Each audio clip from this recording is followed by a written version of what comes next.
The sky was a bruise of stormy gray as we hit the road, the kind of day that makes you want to stay in bed under a warm blanket, but there was no going back. Bob Wakefield, my best friend and roommate, was behind the wheel of his 1968 Chevy Impala, a car that looked like it had seen better days. The paint was faded, the body dented, and the engine sounded like it was on its last breath. But it was our ride, and we were determined to make it work. We'd left Oxford, Ohio early that morning, heading south on Interstate 75. It was the first leg of a 2-month transcontinental trip that I had convinced Bob to take. We had $500 to our names, a map, and a dream. The plan was to zigzag across America, from the Rust Belt to the Sun Belt, from the mountains to the coasts. We were going to see it all, or at least as much as we could on our meager budget. Bob, who's legally blind in one eye, was wearing his new glasses. He'd come into a modest inheritance a few months back, and it had paid for the spectacles and this impromptu adventure. He was fidgety, adjusting his glasses and tapping the steering wheel. I knew he was nervous, but he was trying to hide it. "Do you hear that?" Bob said, breaking the silence. "That rattle, it must be the timing. It's good that we're not too far away yet." I rolled my eyes. "You're losing your mind, or at least your hearing. Cars like this were engineered for open road cruising." Bob frowned and adjusted his glasses again. "I heard it again. It's the timing, or maybe one of the valves. Do you know how much a valve job costs?" "No, you tell me." "More than El Basurero's worth, minimum of 500. El Basurero."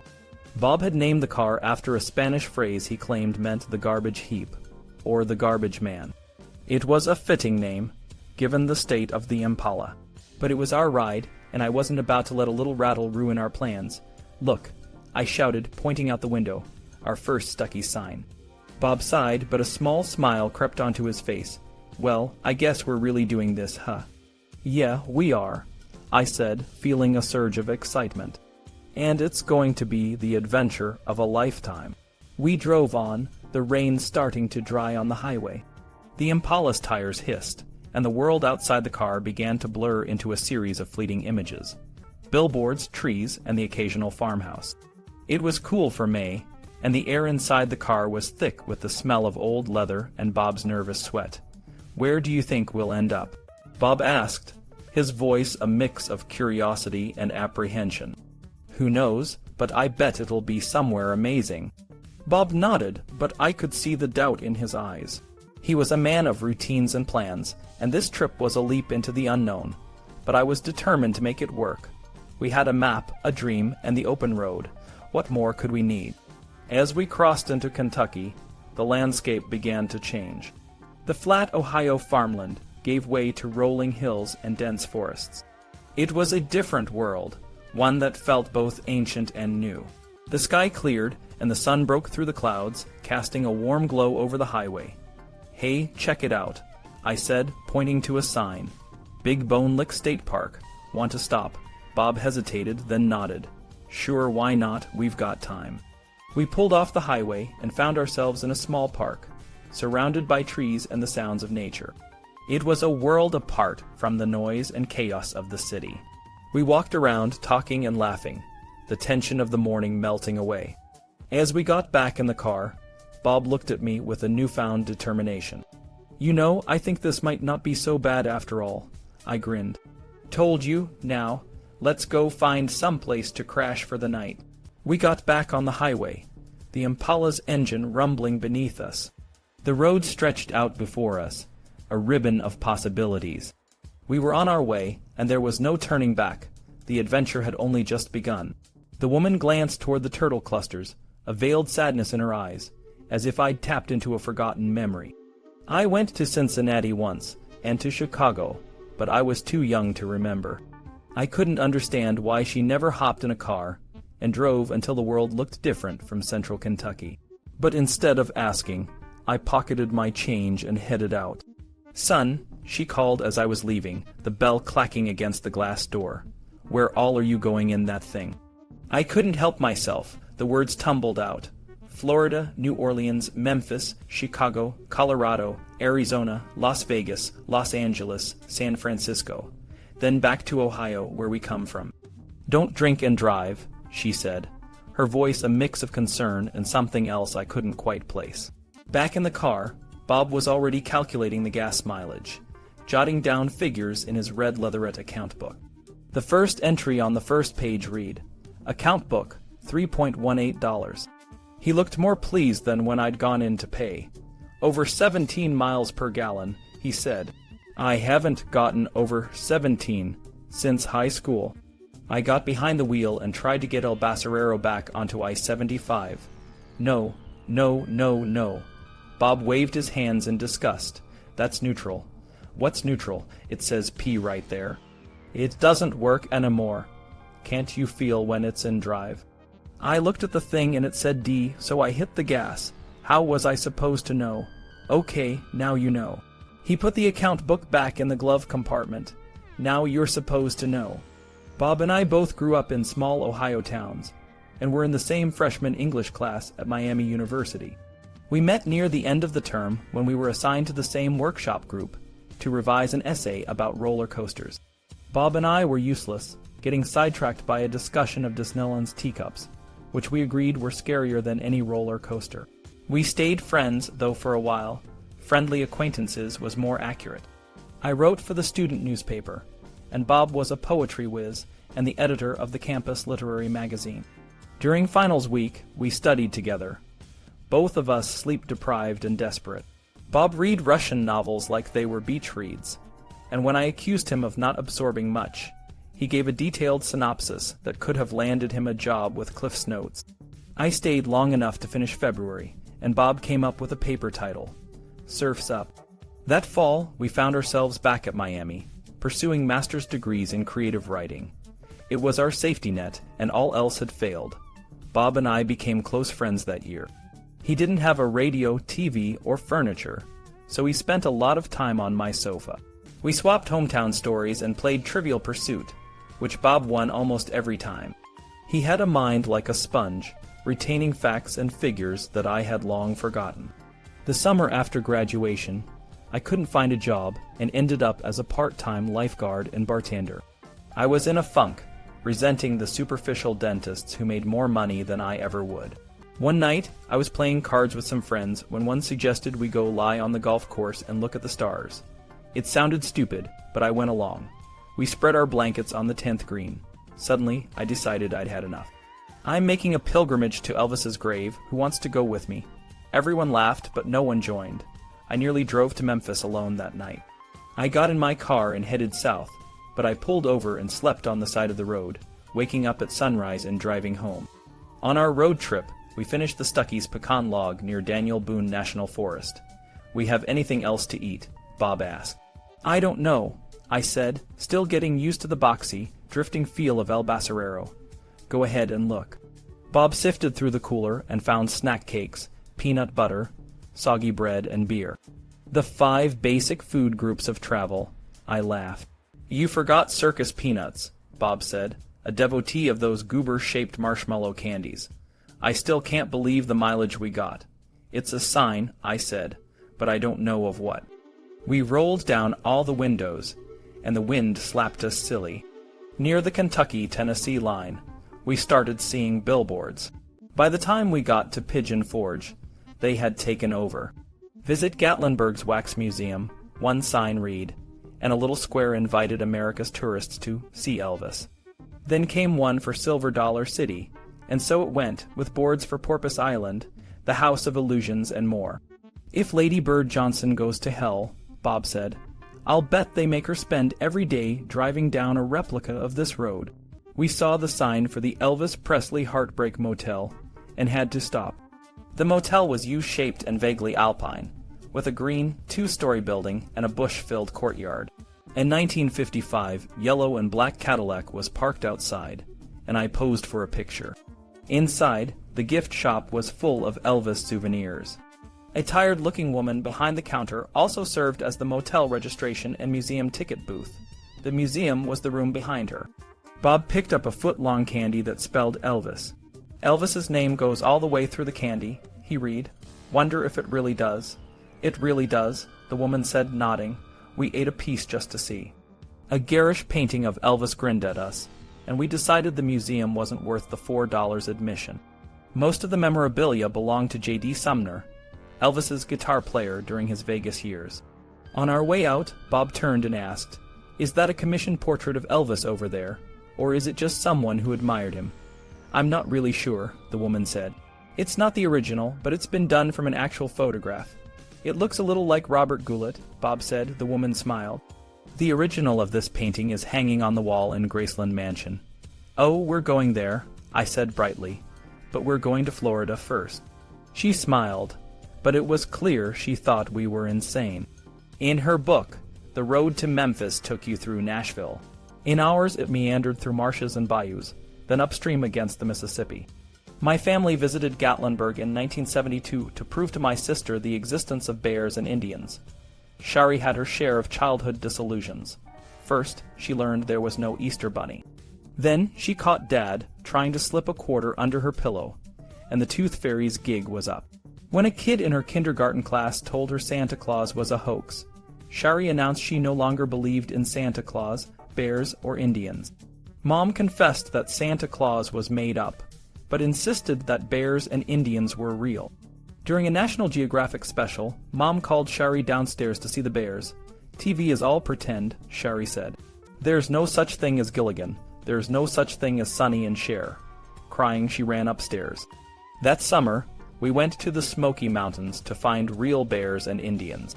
Just inside Great Smoky Mountain National Park, Shari saw her first bear, mooching Wonder Bread from tourists. Her jaw dropped, and she started singing, "I Believe in Bears," until I punched her, and Dad spanked me with his fraternity paddle. Typical family tourism. To see a real Indian, we drove through the park to Cherokee, North Carolina. "We're going to an Indian reservation, kids," Mom said, reading from a brochure. Shari pressed her nose to the window, hoping to see her first Indian. "Look," Mom whispered as we stopped at the first traffic light in Cherokee. An elderly Indian woman, dressed in beaded buckskin and moccasins, waited to cross the street. All four of us gawked. I couldn't believe how authentic. She looked and wondered if she wore this all the time. The woman also stared, her eyes sweeping across our trailer. "Mommy, is that?" Shari started to ask. "SHHH, Mom said yes." We watched as the woman continued to look at our trailer. Suddenly, she broke into a broad grin. My family rolled on through Cherokee, groggy from the long drive and the mix of cultures we'd seen. Shari, my sister, was humming a tune. "I believe in bears and Indians," she sang softly, "and ghosts and tigers and witches and frogs and Santa Claus." I drove El Basurero, our old Chevy, down the main street of Gatlinburg. The sun was starting to set, and the town was lit up with neon signs and billboards. We had enough money for one tourist attraction, so I parked the car on a side street, and we started looking around. The first place we saw was Xanadu, a foam house of tomorrow. It looked like a giant shaving cream sculpture, with Flintstone-style houses and a sign that promised postmodern furniture, German kitchen appliances, and Swedish stereo equipment. The brochure talked about a champagne glass bed and a children's Swiss cheese playroom. "Want to go in here?" I asked. Bob, my brother, shook his head. "There'll be better things besides that could never be the house of tomorrow. It'd make people feel like bees." Next we passed the stars over Gatlinburg Wax Museum. The pictures in the brochure looked more like Lawrence Welk and Elizabeth Montgomery than Robin Williams and Marilyn Monroe. We decided to pass. We also skipped the Ripley's Museum when Bob figured out the secret behind a display of a faucet that seemed to be gushing water. The ticket lady wasn't impressed and said, "You think you're smart. My 4-year-old grandson figured it out in 30 seconds. The House of Illusions looked a bit tacky. There was a mannequin of Princess Leia from Star Wars, complete with her cinnamon roll hairdo and a beeping R2-D2. A woman's voice called out, "Hi there, I'm in here in the bottle in the window." We looked around, but the voice was coming from a glass bottle with a flickering image of a genie inside. She introduced herself as Jeannie, and said she was going on vacation soon. She asked if we wanted to take her out of the bottle, but Bob and I were skeptical. "Maybe we could take the magic ski lift," Bob joked, "or drive our magic car." Jeannie just smiled and said, "You can get me out of this bottle, or I'll fly up there on my magic carpet. I can't guarantee we'll come back down, though. At least we can get up there." Bob asked, "Don't you get a lot of smoke in there?" "Nope, these are Genie 100s. The smoke evaporates. They just stunt your growth." "Seems effective," Bob said, looking at the tiny Genie. Genie stubbed out her cigarette and lit another one. "Why don't you two let me out? Just go through the glass and pull the top off." "That's impossible," I said. "Nothing's impossible." "It's impossible for me. I've never gone through glass without breaking it," I replied. Genie shrugged and said, "It hurts if it breaks. I got cut this morning." "Going through glass?" I asked. "No, picking up motor parts." Bob and I exchanged glances. "You're the first Genie I've ever met who picks up motor parts," Bob said. "They got one in Myrtle Beach," Genie replied. She took a long drag from her cigarette. "Hey, poor RD2 just broke down." We turned around, and sure enough, R2D2 wasn't whirring or beeping anymore. A teenager with a metal screwdriver tray was removing its breastplate. Bob took the opportunity to ask, "What's up the street?" Genie lit another cigarette. "Lots of things, but really nothing. They got the world of the unexplained down there. Some arcades. I like arcades." We started to walk away, and Genie just said, "Maybe I'll see you up there. On the mountain, I mean." We kept walking, and the town seemed to stretch on with more attractions and shops. Gatlinburg is on the edge of the Great Smoky Mountains, and it's a mix of southern charm and tourist kitsch. The town is full of new cars in the parking lots, but it's also full of neon signs and weird attractions. We walked past more shops and attractions, trying to decide what to do. The town felt like a weird blend of the past and the present.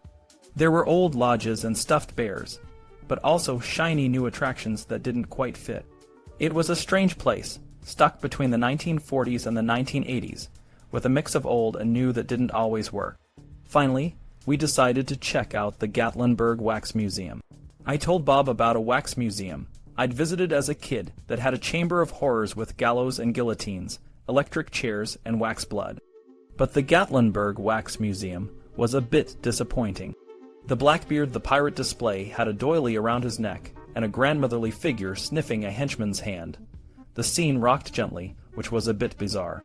In the Declaration of Independence display, John Adams looked like Yoda, and Benjamin Franklin looked like he had a sudden, heroic erection. The presidents were even worse. Nixon looked like a mole, Carter like a folk doll, and Reagan like an ape. The highlight was the Elvis display. We stood in front of a wax Elvis, who looked vaguely oriental, wearing Las Vegas clothes on a Louisiana hayride body. We pushed a button, and a Midwestern voice told the legend of the king, complete with "Love Me Tender" playing softly in the background.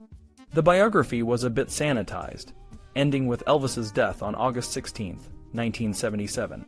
It felt like a fairy tale that didn't have a happy ending. After the museum, we bought some postcards in the gift shop. The old man behind the counter was a retired postman who stared out the window, ignoring us until we cleared our throats. He rang up our postcards and said, "Where'll you be mailing these boys?" "Mostly to Ohio," Bob said. "There's a lot of mail goes out of here to Ohio. Folks from Ohio seem to leave the state pretty often," the man said. We left the shop, and I thought about how much he would have loved to deliver those postcards, but he didn't seem to care about selling them. With only $5 a day for food, we decided to buy some jelly, yogurt, sodas, and a loaf of white bread from a carryout. We made peanut butter and jelly sandwiches in El Basurero, listening to the Reds game on the car radio. The station WLW brought back memories of summer nights in Ohio, lying in bed and trying to stay awake until the game was over. As we ate, the town grew dark, and the radio signal faded in and out. We were happy, but unprepared for the police car that pulled up behind us with its lights flashing. The cop got out of his cruiser and walked up to the driver's side of our car, El Basurero, like he thought we might be dangerous. He leaned in and said, "Let me see your driver's license." Bob handed his over. The cop looked like he was just a few years older than us, but his eyes had a cold, cautious look. "Yours too," he said to me. I handed over my license and wondered if Gatlinburg had a weird law against eating sandwiches in parked cars. "Could you tell us what the problem is?" Bob asked. The cop studied our licenses, looking back and forth between the photos and our faces. Finally, he handed them back. "I drove by here 3 times in the last 10 minutes, and each time you, Mr. One-Gunner, were bending over out of sight." "Oh no," I thought. "I was adjusting the radio," I said. We're trying to catch a baseball game, but it keeps fading out. The cop raised an eyebrow. Another cruiser went by and our cop waved. It was like he was saying, "I've got these guys under control." "You two stay put," he said, walking back to his cruiser. Bob and I watched him go, muttering under our breaths about the nerve of that guy. What did he think we were up to? Did people really sleep on the streets of Gatlinburg? We finished eating and decided to drive up the mountain to a bar we heard about from a genie. We thought we might meet some women who would let us crash on their couch for the night. If that didn't work, we could stay up late at the bar and hope the music would keep us awake. The road up the mountain was steep and twisty, and Bob had to work hard to keep El Basurero on the road. I turned off the radio and sat in silence, nervous about the old car's chances of making it. But we made it to the top, where we found a big chalet called Gatlinburg. It was a ski lodge in the winter, but now it was a restaurant and scenic spot. We went inside, and an employee in lederhosen told us the bar was through a door on the left.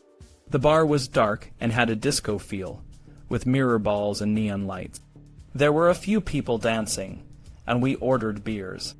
Bob struck up a conversation with two girls, a blonde and a brunette. They were from Sevierville, a town we had passed on the way. They worked as backup singers for a country and western show. Their names were April, me, and Darla.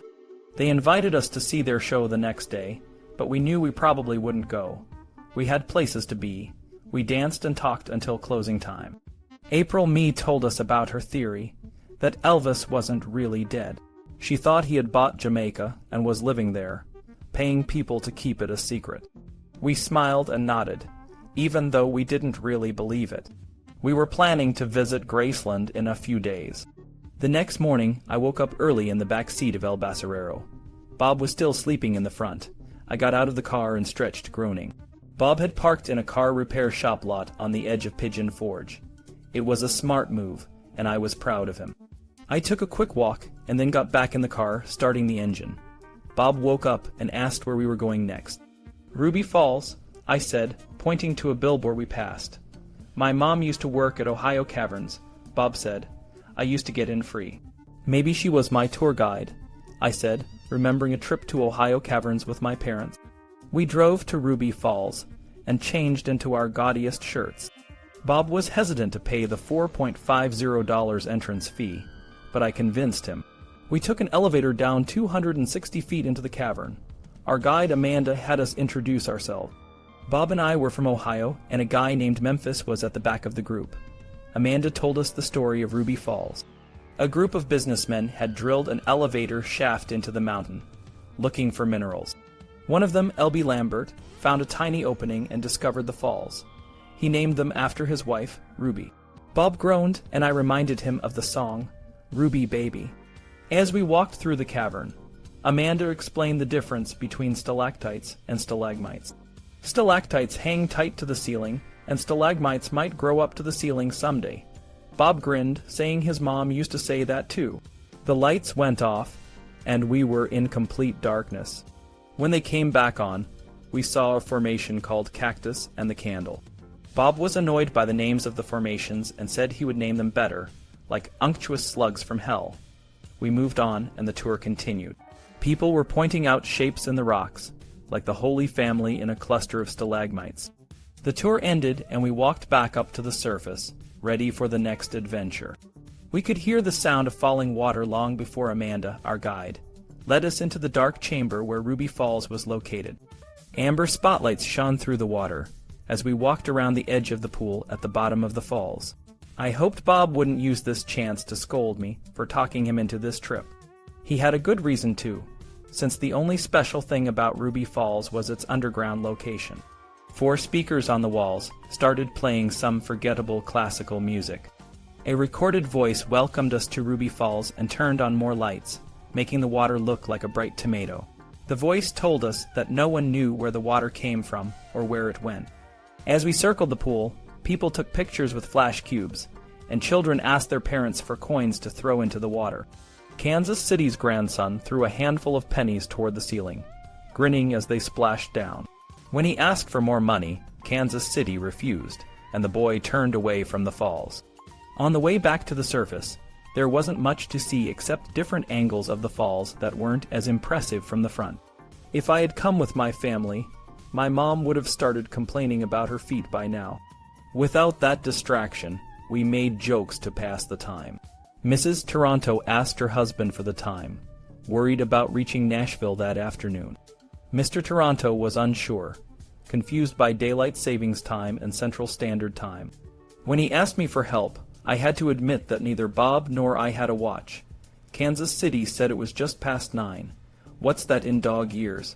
Atlanta asked, and everyone laughed, feeling relaxed and unconcerned about the clock. About halfway back, the path split. Bob started singing, "You take the high road, and I'll take the low road." Without any prompting, Kansas City, Mr. and Mrs.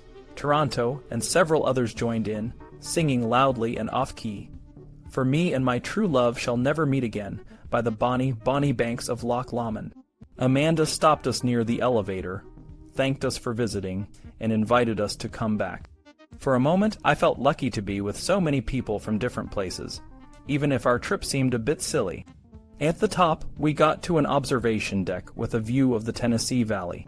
A recorded voice called it the Grand Canyon of the Tennessee. It wasn't much compared to the real Grand Canyon, but I tried to spot the 5 states we were told we could see: Tennessee, Georgia, Kentucky, Virginia, and the Carolinas. I could only see Tennessee and Georgia. The view included Chattanooga and 3 interstate highways, I-24, I-59, and I-75. The voice explained that the area was important to Native Americans because a bend in the Tennessee River looked like a moccasin to them. Bob and I argued about why we could see Kentucky, Virginia, and South Carolina, which were over 100 miles away, but only the air over Alabama, which was just 16 miles away. Other tourists didn't seem to care and took pictures of the Alabama sky. After leaving the observation deck, we opened the doors of our car, El Basurero, to cool down. Every car in the parking lot had a Ruby Falls sign on the front bumper. Bob got 2 beers from the cooler. "It takes a big man to admit he smells," I said, rolling the beer can across my forehead and chest. "Never let it be said that you're not a big man," Bob replied. "Thanks. So," Bob said, "you want to go to Florida?" "Sure, as long as we can find a place to shower first." Bob drove us into the deep south on a perfect interstate highway, windows down, beers open. I took off my shoes and dangled my feet out the window, listening to our cassette tapes. We talked in silly southern accents, laughing at ourselves for being out of place. We found a state park with a bathhouse and took showers. The park had been established during George Wallace's first term as governor. We felt like we were part of a different world, but we were having fun. When we crossed into Florida, Bob didn't wake me up. I slept until a bumpy railroad crossing woke me up in Pensacola. It was almost midnight, and Bob had been driving around for half an hour, looking for a place to park for the night. We stopped at a bar called Molly Maguire's. It was crowded and noisy, like a typical college bar. Navy guys were stapling signed dollar bills to the ceiling. I ordered a gin, but I was too tired to get drunk and cause trouble. Bob ordered tonic. 2 short Marines asked me to staple their signed dollars to the ceiling. I stood on a chair and stapled them up. They thanked me and celebrated like they had just scored a touchdown. I reached for my wallet, but Bob stopped me. "Don't even think about it. If you do, I'll rip it down and keep it." We left the bar and continued driving. Bob found a spot to park, and we fell asleep in the car, ready for the next adventure. Bob scowled. If we lost the keys, his voice trailed away. The sun was blazing on the blacktop, and there was no wind to cool the air. "Not an extra in your wallet?" I asked, hoping for a miracle. "Derek Watts has the only other key, the only copy there is. My mom doesn't even have a key," Bob said, his voice flat. Derek Watts, a friend of Bob's, had no phone and was in Youngstown, Ohio at the moment. We retraced our steps, passing Beachwear Bonanza and other shops, scanning the ground like we had invisible metal detectors. Bob kept mumbling about the worst-case scenario. We could break into the car with a coat hanger, but we'd need the keys to get into the trunk or drive anywhere. He thought about writing Derek a letter, asking him to send the key via express mail to general delivery in Pensacola Beach, Florida. Until it arrived, we'd be wandering the streets at night and sleeping on the beach during the day, trying to avoid getting arrested for vagrancy. Bob recited this grim plan in a monotone, clearly resigned to a week of misery or jail. He was too dazed to be angry, but I was afraid of the moment when he'd realize this trip was my idea. I tried to stay positive, even though I was scared of what might happen. "I'm sure we'll find them," I said, trying to sound optimistic. "They have to be somewhere." We went back to every place we'd been, crossing the streets at the exact same spots. We asked at every cash register if anyone had turned in the lost keys, hoping a kind soul had found them. Bob said he wouldn't be surprised if a curious kid had found them and thought they were a cool beach toy because of the shiny keys and the electric blue fob. Before he could fully believe that, we found the keys in the sundry store. Bob had left them on the counter while he counted out pennies for postcards. They had been sitting there for 2 hours and the clerk hadn't even noticed them. "Gracious," she said. "Y'all sure are lucky they didn't walk off. These are good people around here, though." Bob was already halfway out the door before she finished speaking. "We sure are," I said, following him. "Lucky, I mean." I was relieved and grateful. I spent the afternoon lying on the beach, oiled and shirtless, trying to forget the chaos of the morning. I drank beer and slept, feeling my legs fully extended for the first time in days. The girl watching wasn't great, but I had a nice conversation with a perky Loyola College junior named Vicky, a Puerto Rican from New Orleans who was up for the weekend. Her stories about the World's Fair made me want to go. By noon, Bob had had enough sun. When I told him I hadn't had nearly enough, he put on a t-shirt and went for a walk. I called him a wimp, but deep down I knew he was right. Later, I felt sick from the sun. I searched my suitcase for loose-fitting clothes and joined Bob for dinner at a Wendy's all-you-can-eat salad bar. Bob was a true friend. He didn't say, "I told you so." Food didn't help much, though. I felt nauseous and sunburned, and the salad bar wasn't doing much to lift my spirits. In line, we noticed the prices were a bit higher than at the Wendy's back home. A Navy kid with a crew cut so short it looked like gunpowder asked if we worked at Wendy's. When I told him we were just smart shoppers on a low-budget vacation, he started talking about the Navy and his sexual conquests. Bob and I listened, trying to be polite, but we were both a bit uncomfortable. After a while, I excused myself to the bathroom. I needed a moment to cool off and deal with my sunburn. I remembered a family vacation where I got chicken pox, and another where my mom had an ear infection that scared us all. Being sick on vacation was the last thing I needed. When I came back, Bob was waiting patiently. He didn't rush me or ask if I was okay. He just acted like a good friend should. We decided to check out Savile Row, a block of bars with different themes. One cover charge got us into all the places. The largest was Rosie O'Grady's, a typical dance rock club with neon lights, video screens, and a college crowd. Bob was hit on by a legal clerk named Jamie, who looked a lot like a girl he used to like. I spent the night in the corner, talking to shy computer nerds and farm boys. By the end of the night, I was exhausted and nauseous again. Bob found me near last call, and I wondered if he had let Jamie go off alone because he had no place to take her, but I was too tired to ask. We slept in the same spot as the night before, among the battered cars. The last thing I remembered was Bob mumbling something about missing the Elvis impersonator at Savile Row. We didn't miss it, I said. It's probably on a different night. The next day we drove to New Orleans. We saw signs for the Superdome and the World's Fair, but none for the French Quarter. Bob suggested taking business 90 to get downtown, near the river. We followed his directions and eventually found ourselves on the edge of the French Quarter. I recognized Jackson Square and knew we were in the right place. "Let's just find a place to park," I said. "Then we can walk around. We'll find Bourbon Street eventually." I didn't want to ask for directions, so we spent 2 hours looking for Bourbon Street. We were about to give up when we turned a corner and saw it. The street was closed to cars, and people were walking down the middle, gawking at the eclectic mix of businesses. Adult bookstores were next to teddy bear shops, and world-famous jazz clubs were right beside bondage supermarkets. The crowd on Bourbon Street was as diverse as the businesses. Bearded men in gold paint handed out flyers for strip clubs. Fathers shielded their children's eyes, and a bored cop leaned against a doorway, staring at the sky. A bag lady with a pet duck sat on the curb, waving a plastic cup at passers-by.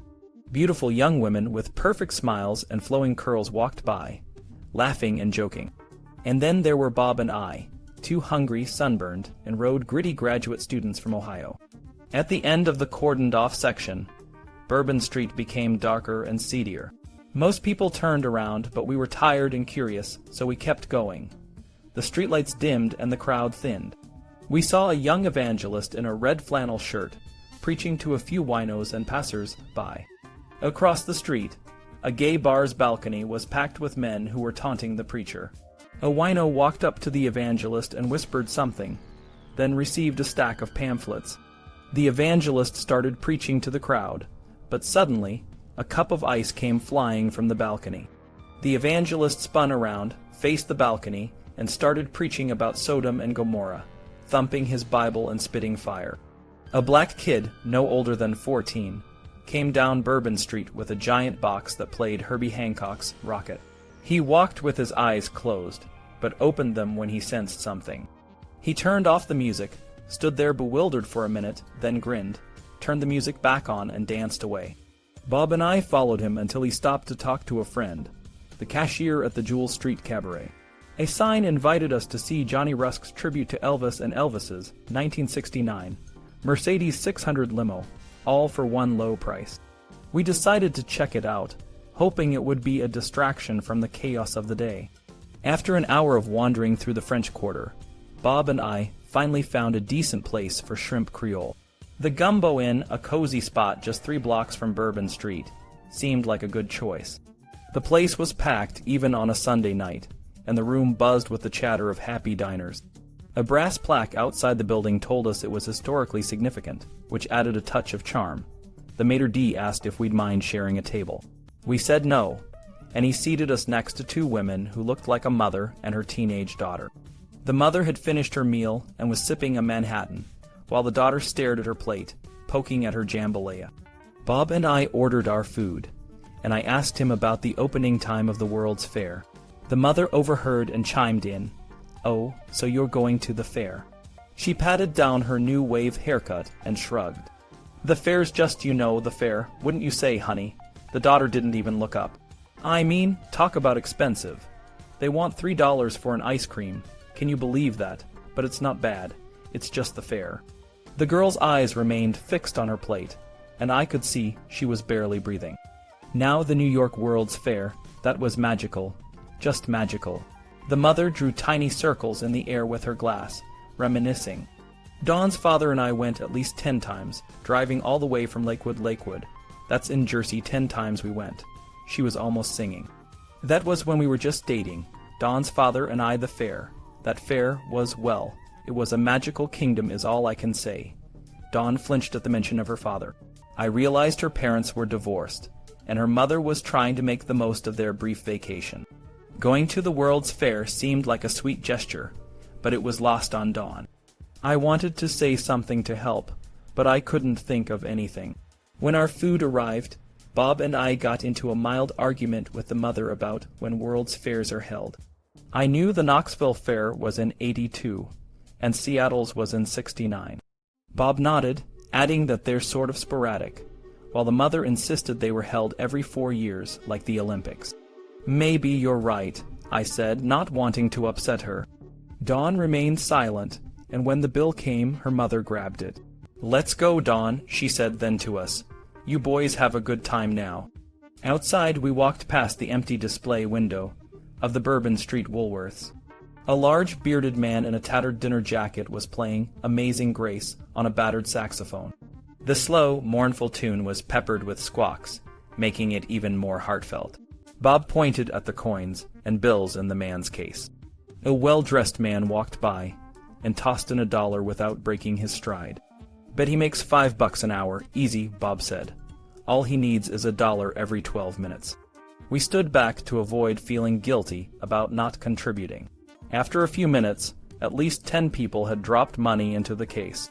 The man smoked a cigarette, wiped his mouth, and started Amazing Grace again. He must have known only one song, but it worked. We watched for a bit longer, then decided to move on. A few blocks down, a crowd had gathered around a man with a huge afro, a polyester tuxedo, and wire-rimmed glasses taped at the temples. He was setting up a ventriloquist's dummy, dressed just like him. The dummy started insulting the crowd, and the man would shush it, which got some laughs. But the crowd was slowly dispersing, and I didn't want to be the next target. I inched backward and bumped into a young woman. "Excuse me," I said. "I'm just trying to get out of his line of sight." "Same here," she laughed. "That guy's awful, isn't he?" She wasn't the only one who thought so. The crowd was thinning, and the ventriloquist was trying to get laughs by teasing kids with candy. I tapped Bob and signaled we should leave. "I think we're clearing out," I said to the woman. "Being made fun of in front of a crowd isn't exactly what I had in mind." She laughed. "Me neither." She tugged on her friend's shirt, and the four of us walked away. The ventriloquist's dummy shouted at the sax player to shut up as we left. The woman's name was Angie, and she worked as a switchboard operator at the downtown IMCA. Her friend Min was starting college in California that fall. We introduced ourselves as we walked down Bourbon Street, and I ended up talking more with Angie while Bob chatted with Min. Angie loved travel, and had 2 maps at home, one for the states she'd visited, and another for the routes she'd taken.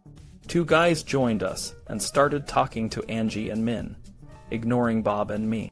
They asked the girls to go somewhere, but Angie said they were busy. The guys frowned and walked away, shaking their heads. Angie and Min were black, and the guys didn't think we were with them because of the color difference. If the races and sexes were reversed, I don't know what I would have done. We wandered through the French Quarter, stopping to buy sodas from a machine in the farmer's market. We ended up on the levee of the Mississippi, sitting on wooden benches. Angie told me about the city's efforts to spruce up for the World's Fair. "The fair's not doing what people expected," she said, "but it's worth the price." She had the next day off, and we agreed to go together. "You could show us around," I said. Bob and Min were talking a few feet away, and Angie and I had plenty to talk about. She told me about her job and the homeless people who called her every day. "They think the C in IMCA stands for Christian," she said. I told her about our trip and living in El Basurero. We shared a similar attitude about car repair. Neither of us was very good at it. "You should put gas in it, and it should just go," I said. Angie wasn't even convinced you needed to put gas in it. We stared at the river, and Angie talked about how fire and water can captivate people. "You can see them at peace, but you know they could kill you too," she said. It was nearly midnight when Angie and Min said they had to go. Bob and Min were laughing, and Bob seemed more relaxed. As we walked back, I noticed Bob and Min weren't right behind us. We turned around, and Min was facing 3 elderly men on a park bench. She looked angry, and I couldn't hear what was being said. When Bob and Min caught up, I asked what happened. Bob closed his eyes and shook his head. On the way to their car, Angie and Min stopped to chat with friends. I turned to Bob. "What happened back there?" I whispered. "You didn't hear it." "Hear what?" The guy on the bench said to Min, 300 years of slavery for this, and she got mad. Angie and Min said goodbye and walked us to their car. Angie gave me her phone number and told me to call her the next day. "Goodbye," I said. "See you later," Angie said, "tomorrow." Bob and I returned to El Basurero, passing the saxophonist still playing Amazing Grace. The street ventriloquist was gone. We sat on the hood of the car, talking about our day and how far we'd come in just 4 days. Then we sat in silence, feeling the muggy air and the weary detachment of the night. I knew I wouldn't call Angie. We would have had fun, but I was engaged, and that was that. We drove to a side street and spent the night parked next to a white marble mausoleum. The next morning we headed to the World's Fair. The souvenir stands were everywhere, filled with trinkets and memorabilia. The fair was losing money, according to the newspapers, but the atmosphere was festive. Music, food, and dancing filled the air. Bob bought a little red pin with a gold horse on it, the official symbol of Chinese tourism. We explored the pavilions and the exhibits, enjoying the pan-cultural feast. The fair was a mix of excitement and disappointment, much like the city itself. But it was a memorable part of our journey, and we knew we'd have stories to tell for a long time. It was getting dark when we finally pulled up to the gates of Graceland. There was no one at the parking booth, and a sign said all the tours were full. We decided to come back the next morning. "Let's go to Beale Street," I suggested. Beale Street, I'd always imagined, would be a loud, lively place, where the sounds of blues and jazz filled the air. and people danced in the streets, but when we got there, it was surprisingly quiet. There were a few people around, but not the bustling crowds I'd expected. In the middle of a park, there was a statue of W.C. Handy, the father of the blues, and a few blocks away, a statue of Elvis. The buildings around the park were clean and ornate, but they felt too polished, like a movie set.